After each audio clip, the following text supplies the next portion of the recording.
Here's volume 4 of my stay-at-home journal during the pandemic.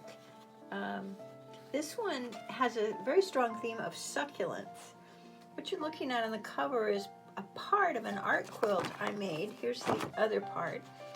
I cut it up and sewed it onto a piece of watercolor paper to make the cover.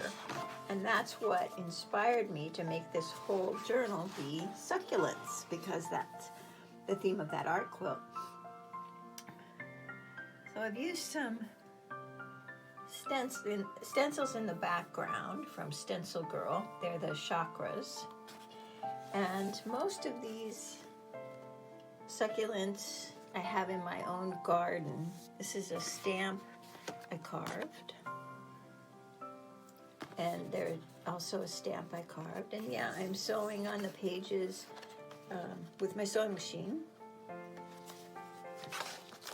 So here are the dates of this one, June 22nd to July 10th, 2020, volume 4.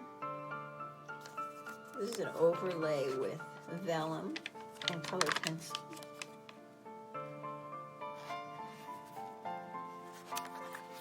There's also vellum on this one. It's sewn on, stitched on though, the page. Old library card, Moonwatch Summer. Rabbit in the full moon. And the background here, and those are outlining of the shadows of succulents. This is stitched on a drawing I did before. Another stamp. Obviously, many of these are watercolor.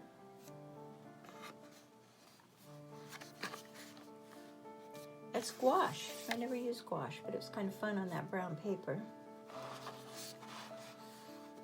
And these are all the stamps I carved during the making of this journal. That's stencil in the back. I've elevated the lowly ice plant. This is part of that quilt, stitched on a page. And that stamp is a succulent stamp I made when I made the quilt, which was a couple of years ago. A little bit of map. Different techniques, pen, dip pen,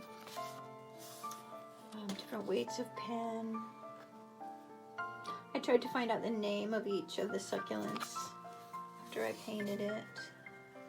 There's that stamp, another stamp, or that stamp, whatever. And there's the stamp that I had put on the art quilt. So I'd include that in there too. So there you go, a book of